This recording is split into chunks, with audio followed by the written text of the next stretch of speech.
Hi, I'm Christopher Dunnigan. This is HandmadeInVermont.com, and today we're talking about the Hubbardton Forge Brutus Pendant. This is the 401310. This is the smaller of the two sizes. This one's coming in at 43 inches left to right. The much larger one is coming in about 63 inches.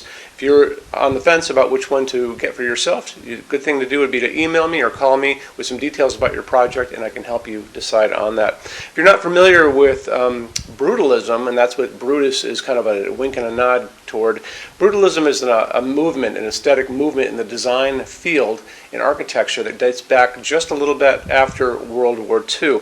Basically, a lot of Europe had been pretty much bombed out, as well as England, and the architects and designers at the time wanted to rebuild without the fussiness of the Victorian details. So they came out with some beautiful designs that kind of came out of the Bauhaus movement in the 30s and 20s, and that kind of put the structure of the building on the outside for you to see and kind of celebrate that structure and design. You see that going through design and architecture, like if you go to Boston, Boston City Hall is a brutalism building. And then you see it also in a lot of furniture too, and lighting like this piece right here. It's a beautiful piece of sculpture to me, and that would look great over any dining room table. Let's get into the size of the fixture itself and the height of the fixture body. We're going to talk about it independent of what it's hanging from, coming in at 10.10 inches tall. Like I said before, the width on it is 43.2, that's your left to right, and then the depth is coming in at 14. So the overall height, now that we're talking about the whole thing, including all the parts, from the ceiling to the very bottom of the fixture is going to give you a pretty good range. 15.9 at its shortest, all the way to 54.9 at its longest as standard product. So the shortest on this, 15.9, means this could be a semi-flush if you want it to be. I think it'd be pretty cool. So if you also need it to be longer than 54.9, drop me a quick email. So you're looking at the 401310 and tell me a solid number of what you're trying to achieve from the ceiling to the bottom of the fixture. We do customs every day. I'm going to take your email, send it through the customs department, comes back with a quote number, and also adds just a little time and money, but we do it all the time. And we can go pretty tall. We can go all the way to a second story. So it's free to ask those questions. Okay. Why don't we move on to a couple other things. Let's talk about the canopy up in the ceiling, 4.8 inches by 16.3, and this is coming in at 37 pounds.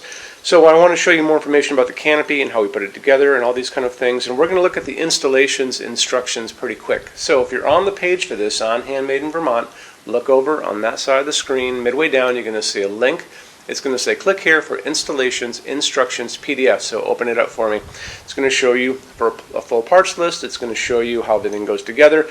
It's also going to show you some really good detailed drawings of that canopy and how it goes onto your 4-inch junction box. This is what you guys have on your ceiling. So it's good to know that. This is slope ceiling adaptable to 45 degrees along the slope and not down the slope. However, if you are working down the slope, just again, email me pictures of what you're doing so I can kind of walk you through how we work with slope ceilings on this fixture and any fixture that uses 2 rods. It's really important. So you're going to notice also on that installations instructions page, there's going to be a chart, and that chart is going to show you a whole bunch of numbers. Those numbers are overall heights that you can achieve by using different combinations of these pipes. So remember, that's going to be bottom of fixture to ceiling. So you're going to figure out on that chart where you lie and what you need, and then you're going to decide on which parts you're going to use. And putting it together is simple. You're going to put a blanket down on a table. The part that's the bottom of this is going to go with the wires, and the socket's going to be at one end.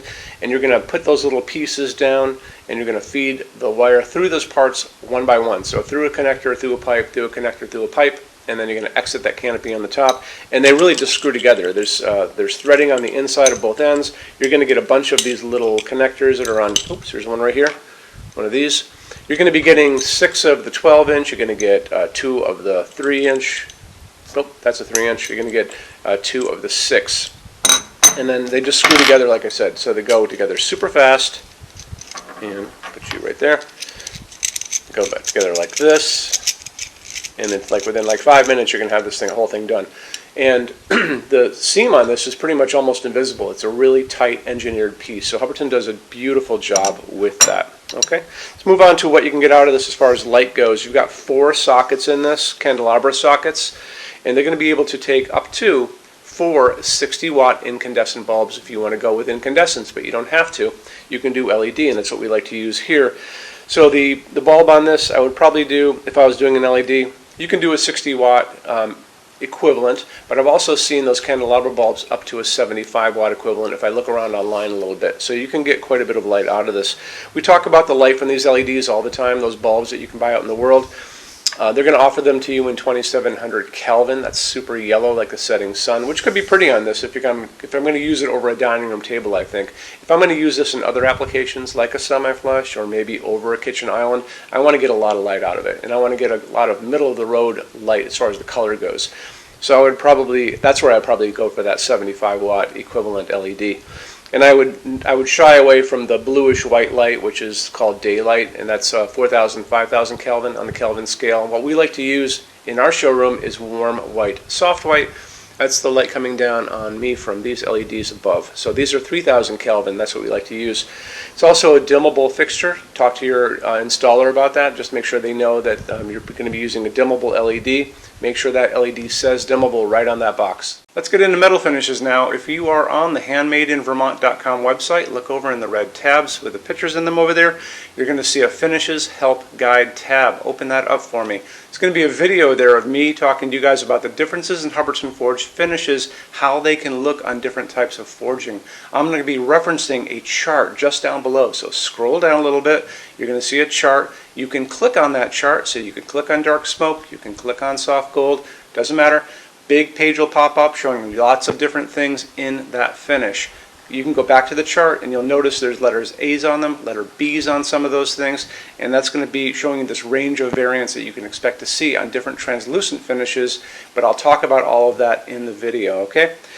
Okay, showroom. Our showroom in Vermont has over 400 Hubbardton forged fixtures. This is the biggest showroom in the world of Hubbardton forged. No other showroom is like this. Hubbardton forged doesn't even have their own showroom. They use this one. What's on display? We have a great tab on that. And those same red tabs, you're going to see a what's on display page. So open that up. It's going to show you everything we have on display, and including which finish, which shade, all of those things, and what kind of glass it's on there. We're open every day except Sunday, 11 to 6. I'm here every day except Sunday from 10 a.m. to 6 p.m. Eastern Time. We also have an amazing clearance center. Clearance center stuff is 75% off MSRP. It's returns, discontinued stuff, showroom samples. You have to come here to use it. Can't call us or email us about it, but it's definitely worth coming in to look at if you're in Vermont. Plus you want to use the showroom anyway because there's just so much great stuff here to see.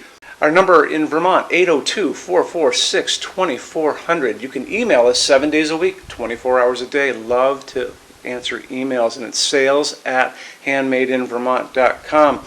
So when you order from HandmadeInVermont.com, shipping is going to be free to every state except Alaska and Hawaii. No tax if we ship out of the state of Vermont.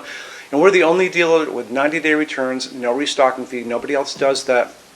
Some larger items are going to be non-returnable. It's going to be really important that you are looking at the fixture on that page and kind of scroll down under the description. It'll tell you if that is the case. And that's usually for really big, giant, huge fixtures, mostly that go out on pallets.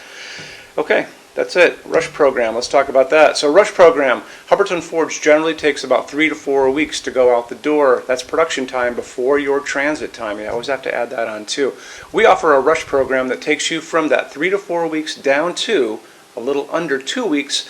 It's a very small addition per line item. So if you have like 1, 2, 3 items, like let's say 3 or 4 outdoor sconces, and they're all the same size and they're all the same finish, that's one line item. So it's very inexpensive to rush those kind of things. Don't be afraid to email us and ask about that. Okay, so that's really it. If you guys have any other questions, let us know. We would love to see you in our showroom sometime. And thanks for stopping in.